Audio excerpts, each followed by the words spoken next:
know me, I am Jaren, voice teacher, speech trainer, and the founder and owner of this studio, the Jaren M. LeGrare Studio. So this video is actually a follow-up video from another video I did a little while ago when I talked about Miss Tamar Braxton singing Walter Hawkins' Be Grateful. And several folks in the comments were like, we really want you to talk about another version of this song. And this video has also been mentioned to me several times over the last several months, and I just kept dragging my feet getting to it, but I finally told myself, Jaren, record this video. And I don't know why it seems so long to get here, y'all. I don't know why. But in this video, we're gonna talk about Miss Leandria Johnson. And I know I talk about her all the time on my channel. Whether it's her singing or I'm listening to somebody else sing and I'm referring back to her about something, many times I refer back to Leandria for so many reasons in terms of her singing. And so you all have asked for this video time and time again. And again, I don't know why it took me so long to get to doing this video. I listened to it and I said, oh my God, I have to talk about this. So I am elated to talk about Miss Leandria Johnson singing Be Grateful.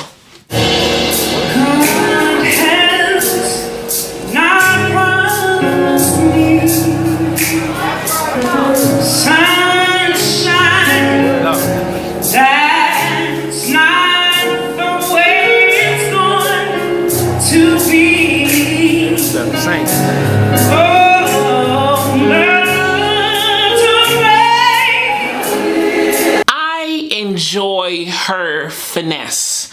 I enjoy her charisma, especially in this video. I mean, I think every time she sings, she kills it, honestly. But in this video, I enjoy how she's doing a lot of push and pull, a lot of kind of ebb and flow, you know, through the vocal line as she's singing. You know, she's really taking her time. And though the tempo is still going, ting, ting, ting, ting, ting, she's like, God has not promised me sunshine.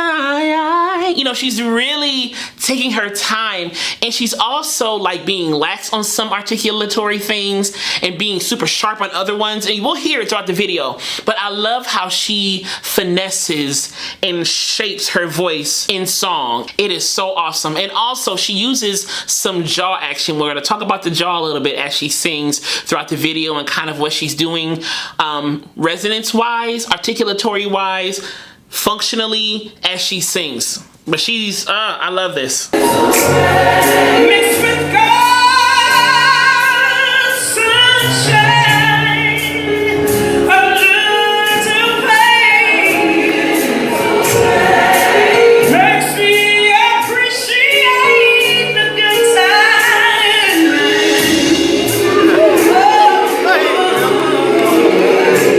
So on the Mix with God's sunshine, mixed with God. So it wasn't God's sunshine, it was God's sunshine. And she brought a little weight into her voice. So before she got to God's sunshine, it was very light, a little nasal, has some tongue in there. I think a lot of times she uses her tongue to kind of really play with the color. I will likely not do it as good as she's doing it, but I'm going to try to show you what I'm talking about. So a little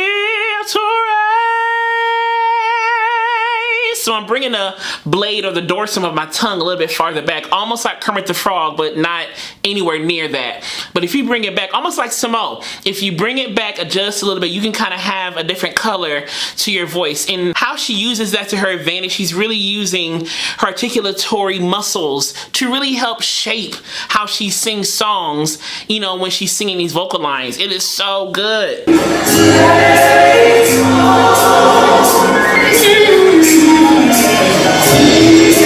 So if my ears proved to be right for that little run she did right there, it started with the H,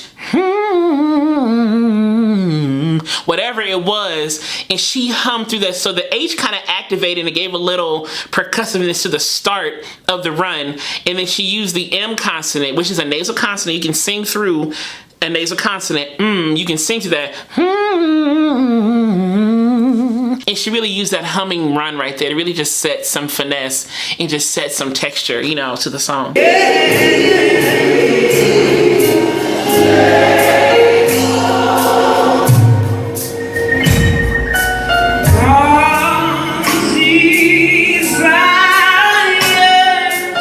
Do you notice she said God desires? So it wasn't God desires. It wasn't normal. It was God desires.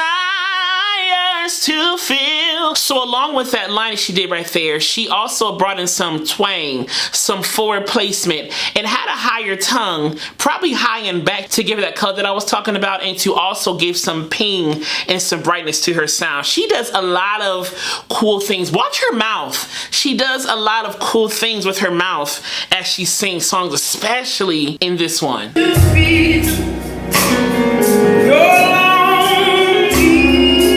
Your longing. So you see how your long had a drop jaw, your low, with a little weight in the voice. That weight is coming from the cricoid. A lot of y'all ask what the cricoid is, and I need to tell you what the cricoid is. I'm gonna try to give a brief synopsis because I don't want to take up a lot of time in this video. So the cricoid is basically a cartilage in your laryngeal space right here that you can maneuver and tilt, and if you want to tilt it, that tilting of it kind of brings on some weight to your voice, kind of like when Jennifer Hudson gives those big notes, or Jennifer Holiday, you're gonna love me, that last me on And I'm Telling You.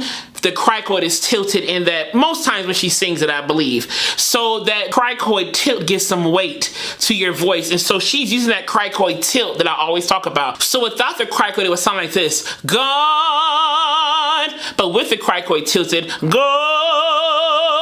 Do you hear the difference? There's a little more darkness to the cricoid, a little more weight to it. So when I say weight, cricoid, that's what I mean. Hopefully that cleared it up. So anyway, she uses a lot of things like that. Laryngeal vocal tract changes, resonance changes, articulatory changes that really help make that signature sound that we all love her, you know, to have. Every pain that you feel. You see that you feel, instead of you feel, you feel. She uses her lips a lot too. He feels that. So she really plays with all of these things, you know, as she sings. And these are just little changes you can make to your approach that can really modify and enhance the textures, the layers, the colors of your sound versus just singing, you know, the words for what they are. If you want to play with the sound, try it a little bit and kind of see, you know, because this will kind of round you out. This is kind of spread you out. You know, the cricoid to give you some weight, but taking the cricoid off give you less weight. You know, there's so many things you can do besides just singing a melody line for what it's worth and thinking, man, I'm a boring singer, you know, or whatever the case may be. You can do more stuff than that besides riffs and runs. You can really do other things besides riffs and runs to make a song yours, you know? Do you see her shoulders? He feels them. She's really feeling and probably using her breathing apparatus a lot, using her torso for support as she's singing, but he feels them. So she's really digging in. And I'm gonna stop pausing so much because I know you want to hear more of the song. I'm sorry. Just like you.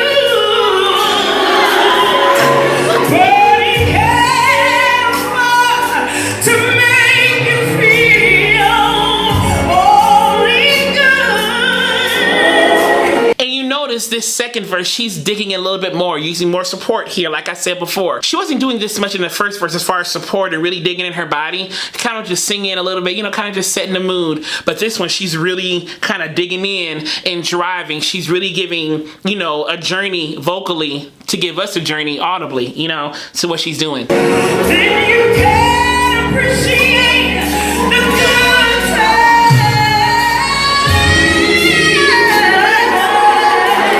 So that word time had so many different things going on in it. So she did times.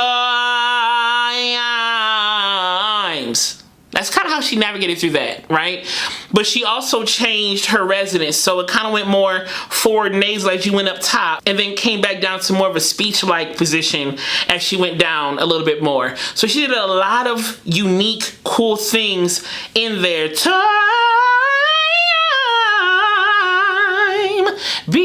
So she really changed a lot of stuff to really help her hit the higher note easier, but still gave layers and textures, and it came back down. Really nice, really nice.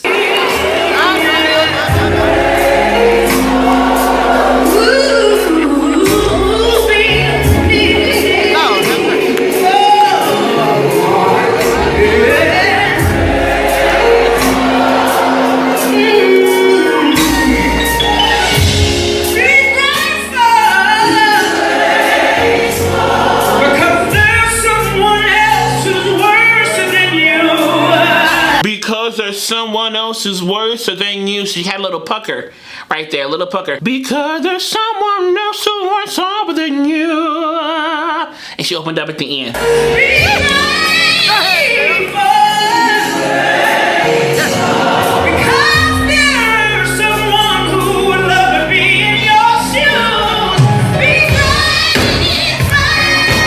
So right there, she's getting more forward. Be grateful. So that tongue is higher. She's kind of digging in here. I'll call it biting the sound sometimes. She's kind of really biting it right on in here. And you can see on her face, she's digging in more. Be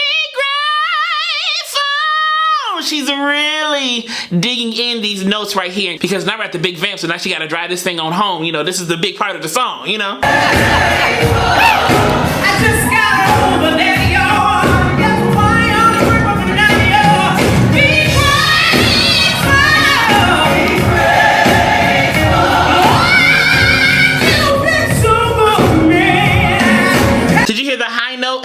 Forward placement in there, really open. She dug into that with her face even. You've been so good to me.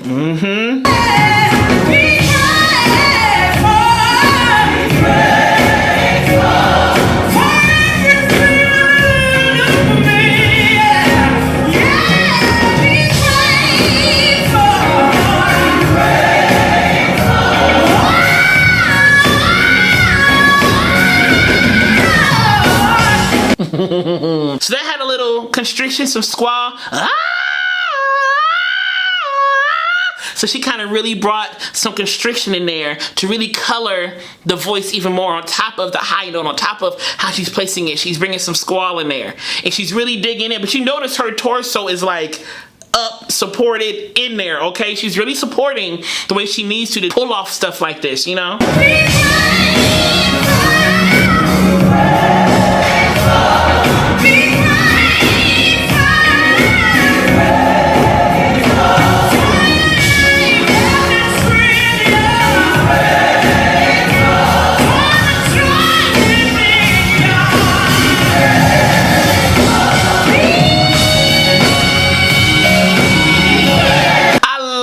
Straight note on that B with the squall. B!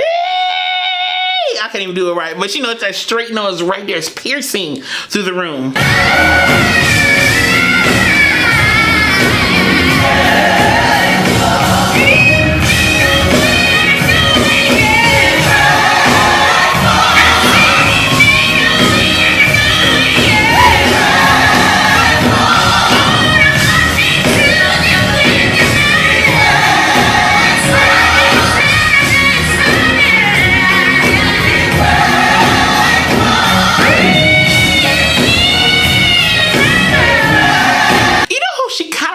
Me of a little bit, a tiny bit, in terms of the cleanliness of her voice is Kelly Price. It just dawned on me as she was singing. I'm like, it reminds me of like a churchy, more gritty, and I don't mean gritty in a bad way, just some more bitey Kelly Price. But they both are very clean in everything that they do. That was kind of random. Anyway, let's keep going.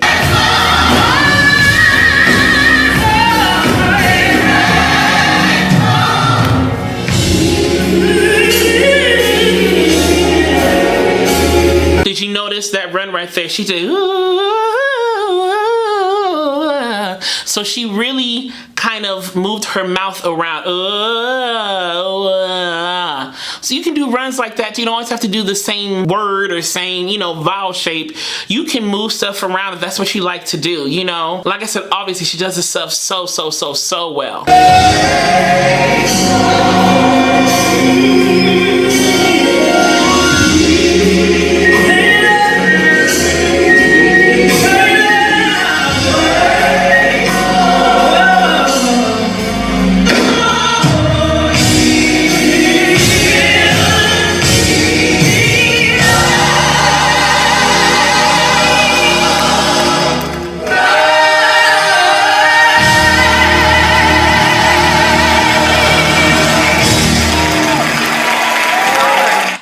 enjoyed this analysis and this video as much as I did, because I enjoy Leandria. And if you enjoyed it, click subscribe down below, then click the alert button next to it so you know when the next video is posted. And as I always say, be vocally bold, creative, and aware, but most of all, be vocally you.